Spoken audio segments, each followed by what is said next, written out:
much Ratcliffe. nuance. It makes it good. Sir I Jim don't think there's much Ratcliffe. nuance here, though. Say again.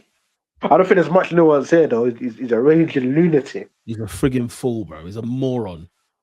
Man said that immigrants have colonized the UK. Is he well? I don't know, mate.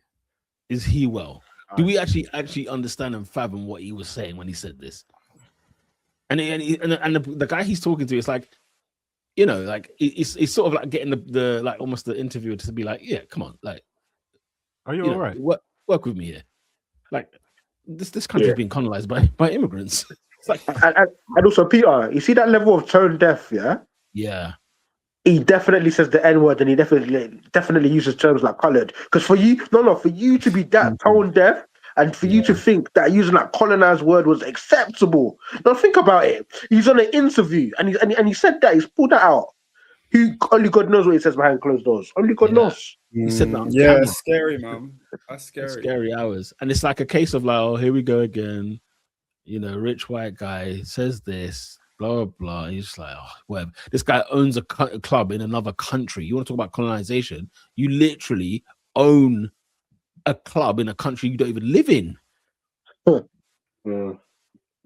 And colonization is not I just have your land and that's that. Like it's not a playful word. Yeah. Do you know what? It's like when you look up the definition of the word, it is just like people who settle in another country and aim to usurp like political power.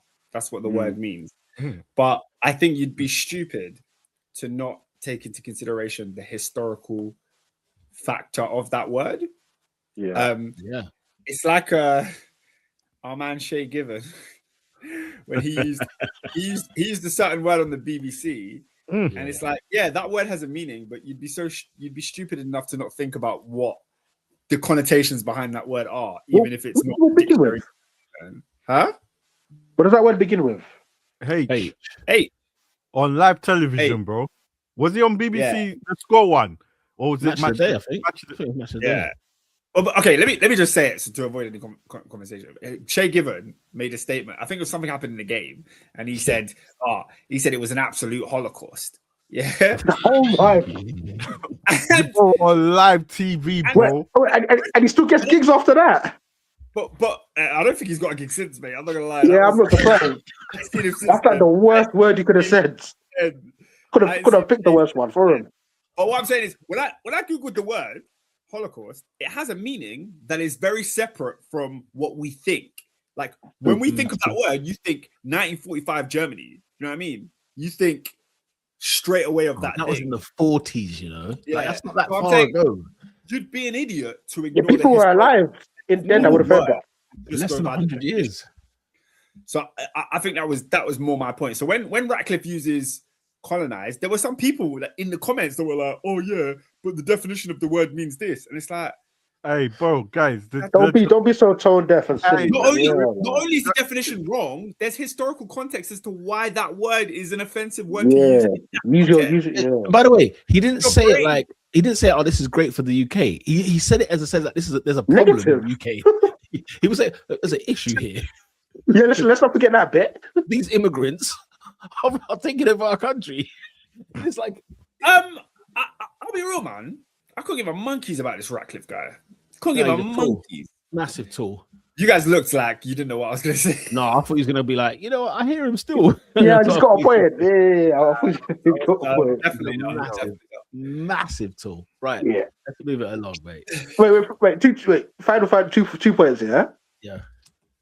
Because like I feel like sometimes, like in terms of linguistics, sometimes I think it's good to try and like see the other side of the coin. But when a man uses language like that, what the hell can you do? Like, come on, absolute disgrace. But also, do you know what I found maybe even more scary?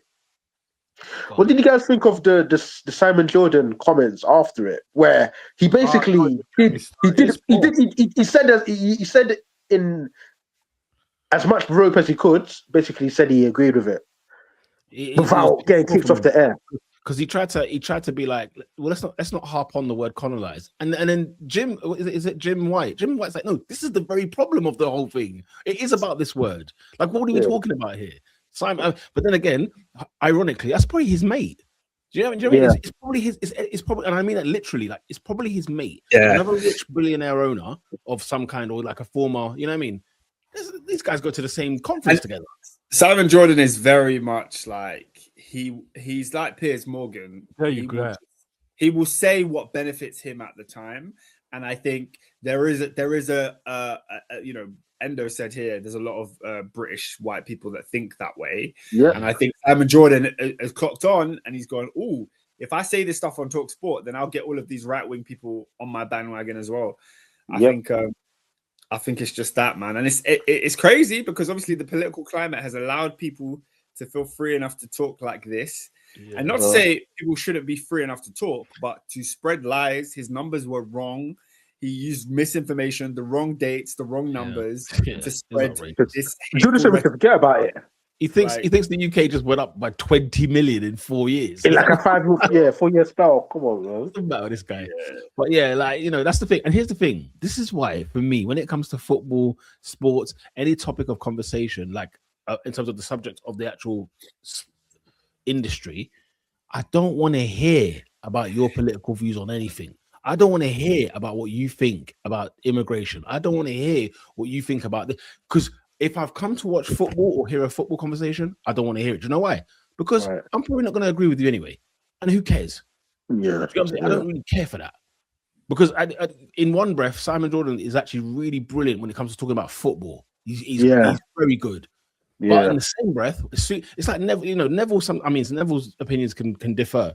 But do you remember when Neville went into that political space for a little while and became friggin', you know, Gary Labour leader Neville? Yeah, he was like Ryan Giggs, bro. Someone talking his boot from the left. Mate, look at him, and his mouth is shut, by the way, firmly shut. Because, you know, here's the thing: for the rich and the rich and the wealthy, the right wing kind of helps them, supports them, type of thing, or vice versa, if that makes sense. So, once you start going down these roads, I don't want to hear it, bro. I don't want none. I don't like. There was a debate the other day about like, should we let Russia have like the football team back? Should we let them have their clubs back? This, that, and the other, the league. And it's like, how are we living in a world where people's football domestic leagues are taken away, the country's taken away because of a war? Yet I'm not seeing the same going on. You know what I mean? I'm not necessarily I'm saying, you know, Team Russia will be or Team Russia or Team Ukraine or whatever.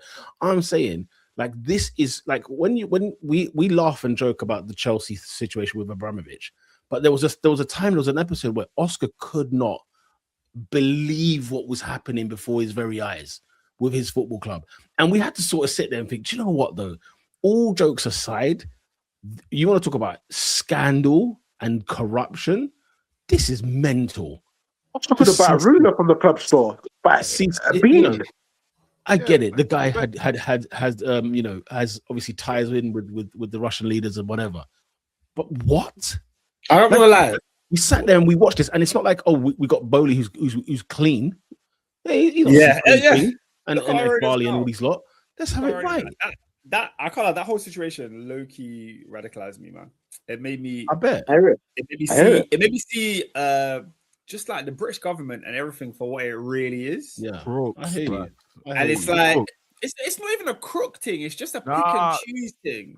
Yeah, bro, crooked. It's a pick and choose. Like for all these years, you've been what's their currency? You've been allowing that currency to come true, blood. At a moment's notice, just like that. Okay, we don't want it. Like I'm being the idea that you could own something and they could be like, nah, you don't. No, you don't own it anymore. That's a dangerous precedent, you know. That's nuts, isn't it? It's nuts. I mean, fair, isn't it? Fair. The world is a farce, man. It's an absolute farce.